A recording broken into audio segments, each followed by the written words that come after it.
Why do you understand English? You know all the rules, you've been studying it for years, but you still can't speak it naturally. Well, this is a gap that so many people face when learning any language. I myself feel the same when I have been still learning Spanish, when I was learning French. There's so many reasons why there's that gap of actually understanding all the material and versus being able to speak naturally. So I wanted to talk about this video today because I actually made a video similar to this, but I think a couple years ago. And I might have some new tips for you because I took a few months off. I got married in July. I also had a lot of family here. I was doing archaeology in June, so I was very busy. And because of that, I wasn't able to meet with my regular students as often, my English students. And I have one particular student who practices English all the time. He is constantly consuming English. When he is in the car, he is practicing pronunciation. When he is on his own time, not to mention he's a doctor, but when he's doing his own thing, he is constantly listening to materials in English, watching the news in English, reading things in English. He even practices specific verb tenses. He is so well versed in everything theory related to English.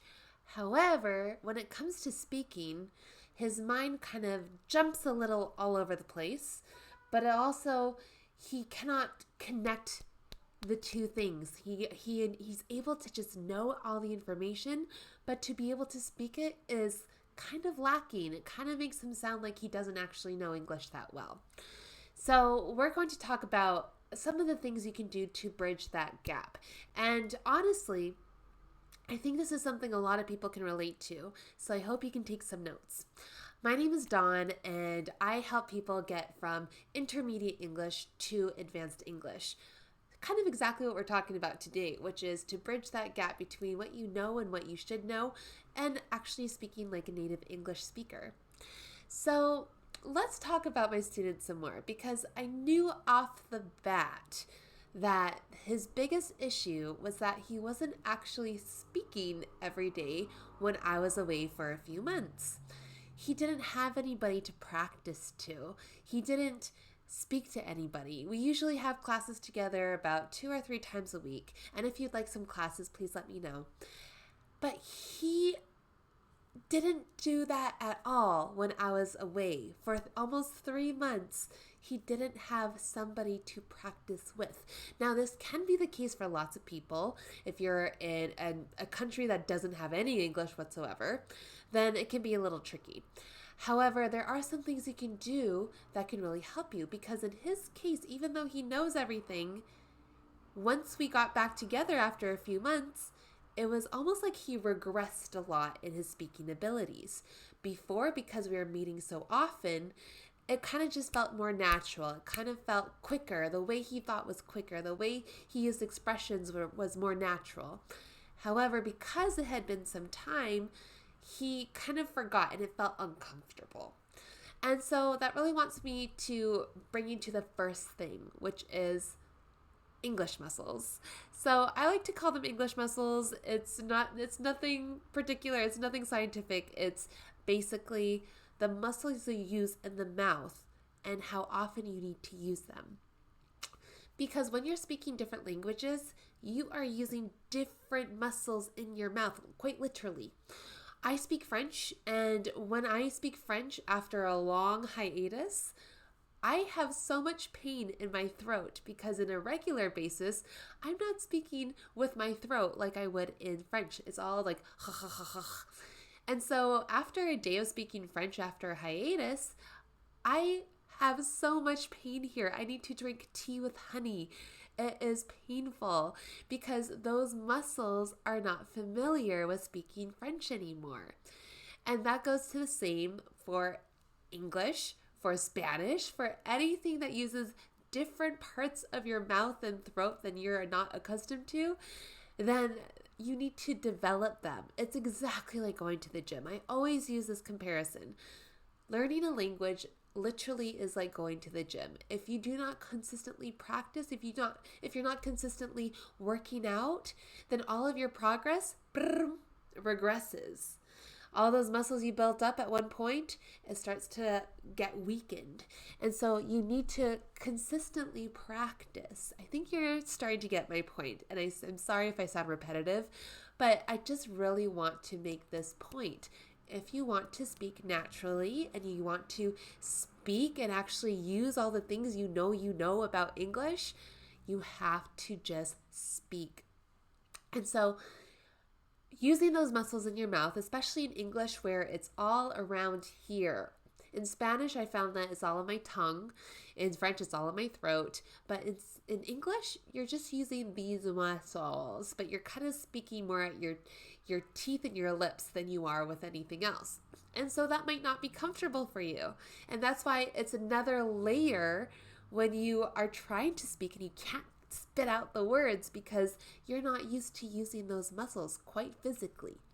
So you need to develop the habit of speaking English no matter what it's about consistently at least 3-4 times a week.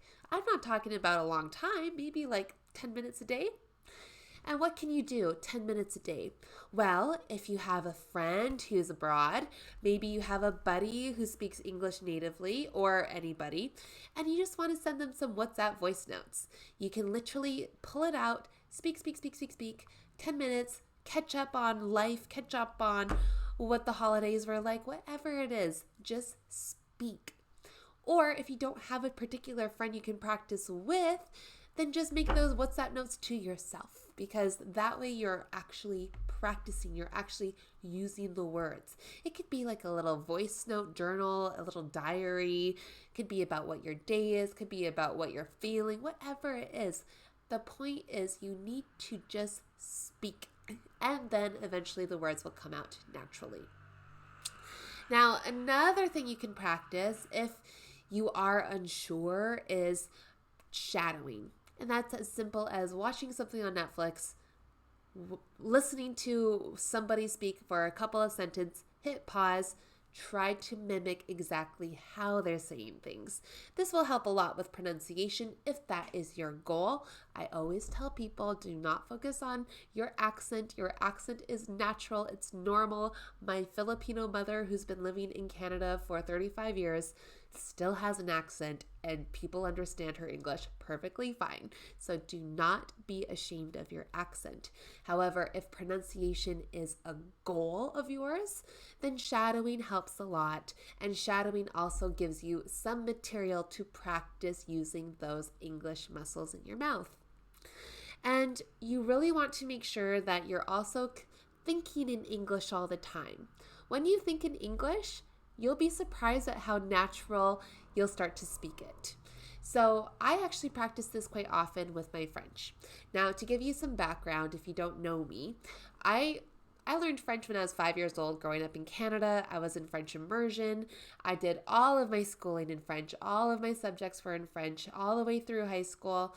Well, I guess high school was a mix, but even in university, I got my minor in French. So French had always been a part of my life.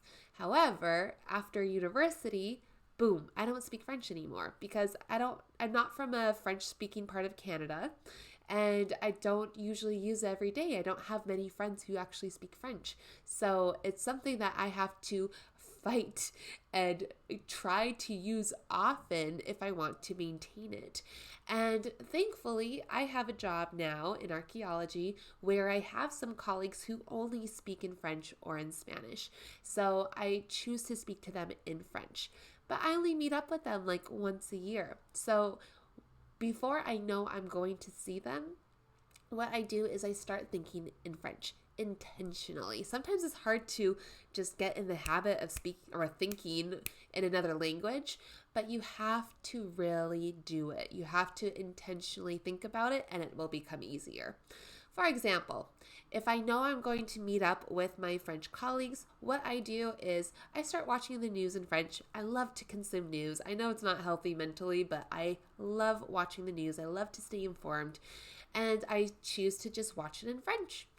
And what I do after is I just start thinking about my opinion about things.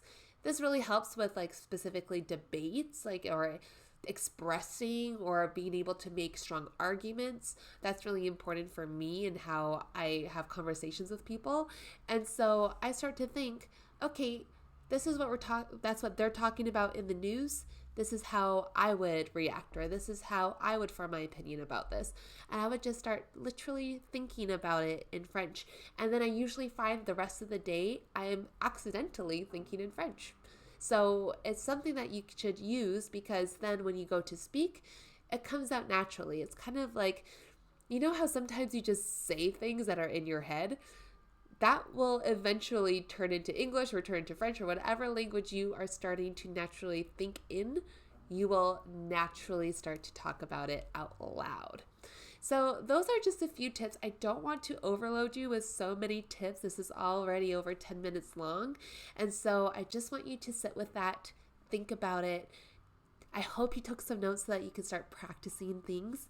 And I am starting my group classes this September. So if you have any interest in that, please let me know. I can get you set up. We have maximum 4 people per class so that you have plenty of time to practice using those English muscles. And we always use really interesting topics so that you're more engaged in the situations, in the conversations as well. So I hope to see you there, and I'll see you at the next video. Bye.